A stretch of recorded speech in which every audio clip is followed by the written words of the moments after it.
en ce qui concerne la maintenance de la MT-07 ou de la XSR 700 ou encore la Tracer 700, vous avez une première révision à 1000 km. Vous pouvez la faire dès 700 km, histoire de ne pas attendre trop.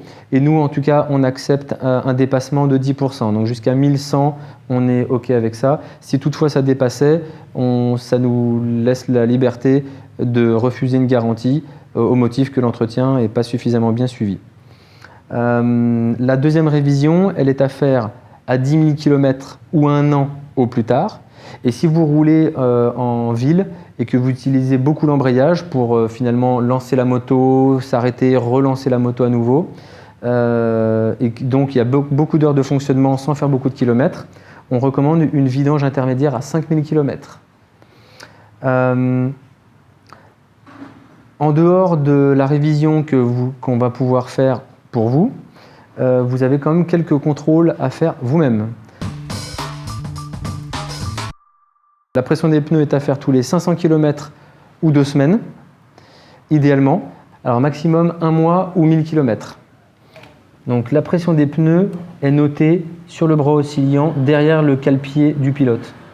Donc à faire tous les 500 km ou 2 semaines au premier des deux termes, maximum 1000 km ou 1 mois.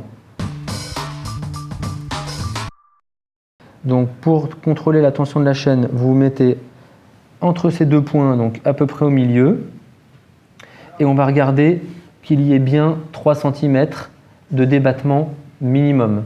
S'il y a plus, c'est acceptable. L'avantage de faire précisément 3-4 cm, c'est qu'on ne va pas avoir à retendre trop vite. Si on met plus alors qu'on fait la tension, c'est un peu dommage, on va devoir faire sa tension plus tôt. Donc, si la tension est bonne, parfait. Si la tension n'est pas bonne, regardez la vidéo pour voir comment tendre votre chaîne correctement. Attention, ne le faites pas sans avoir regardé cette vidéo ou avec quelqu'un qui a l'expérience pour le faire.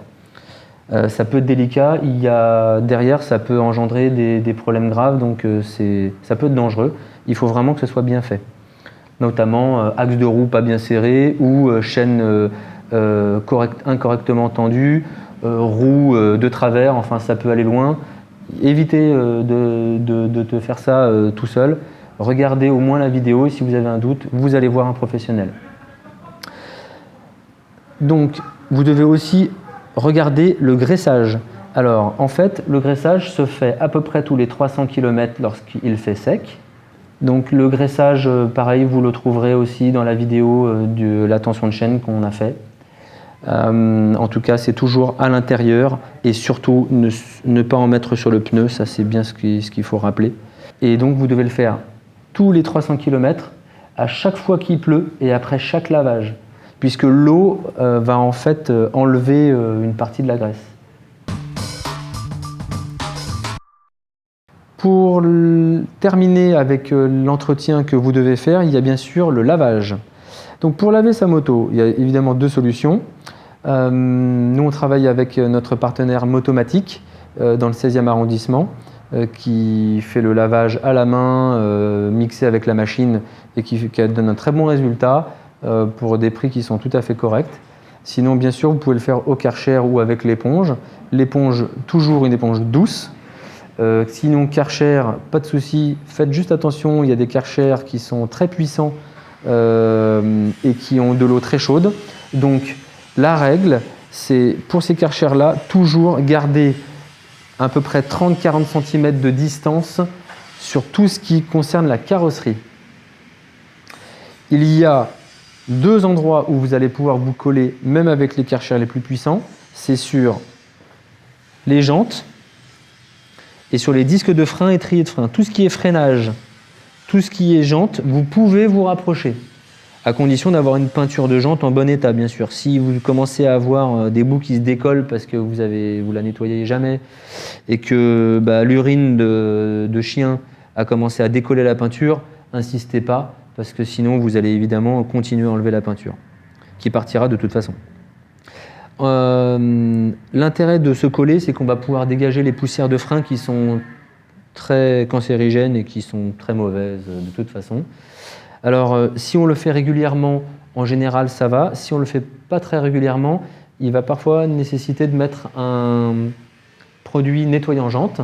Il y a des produits avec des bases très acides et d'autres qui sont des produits plus naturels.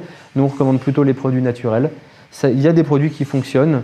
En tout cas, chez Motomatic, c'est ce qu'ils utilisent et ça fonctionne très très bien. Donc on va pour ça mettre le produit sur tout ce qui est étrier, disque de frein, jante, en veillant bien à ce que tout ne soit bien froid. Si on met ces produits-là sur des pièces chaudes, il peut y avoir des réactions qui sont néfastes à la couleur en fait, des pièces. Les pièces peuvent changer de teinte, donc c'est embêtant.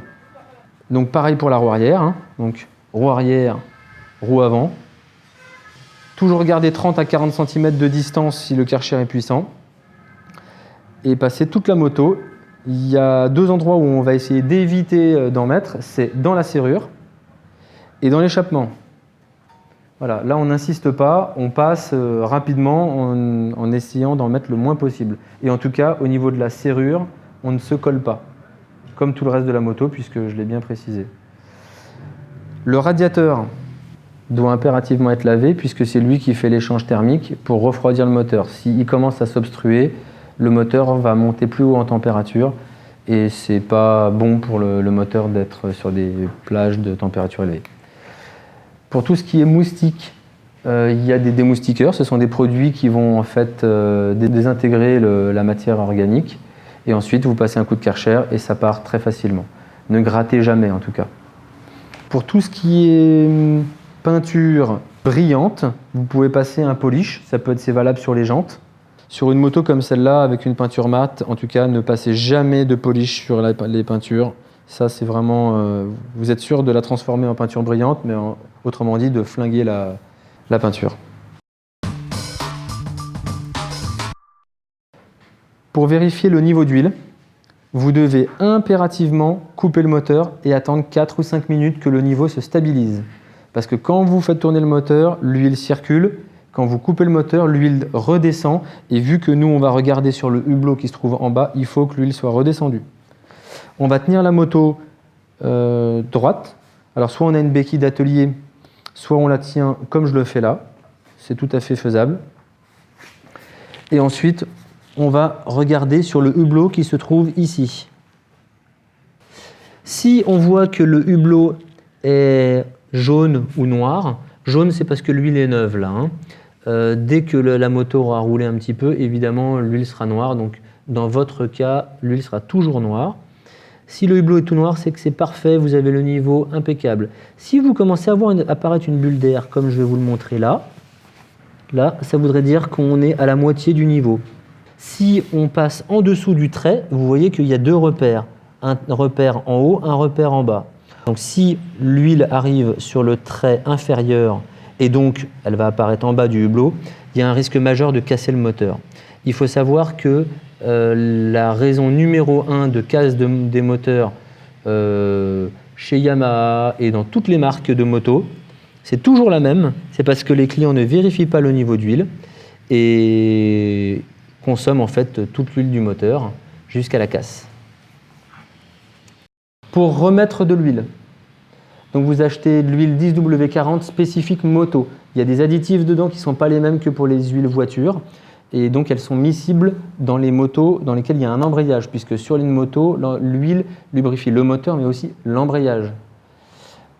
Et donc il y a des additifs spécifiques qui permettent que l'huile fonctionne pour ce type de moteur. Donc ne mettez pas d'huile automobile.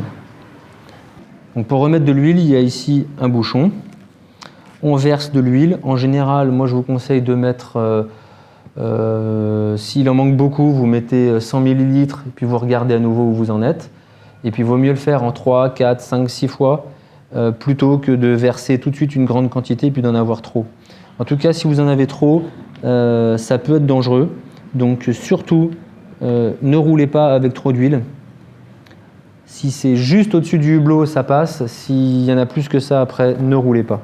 Et dans ce cas-là, soit vous trouvez une seringue pour pouvoir aspirer. Vous trouvez une solution pour aspirer en fait ce qu'il y a en trop. soit sinon vous l'amenez chez un professionnel et puis nous on a ce qu'il faut pour pouvoir aspirer.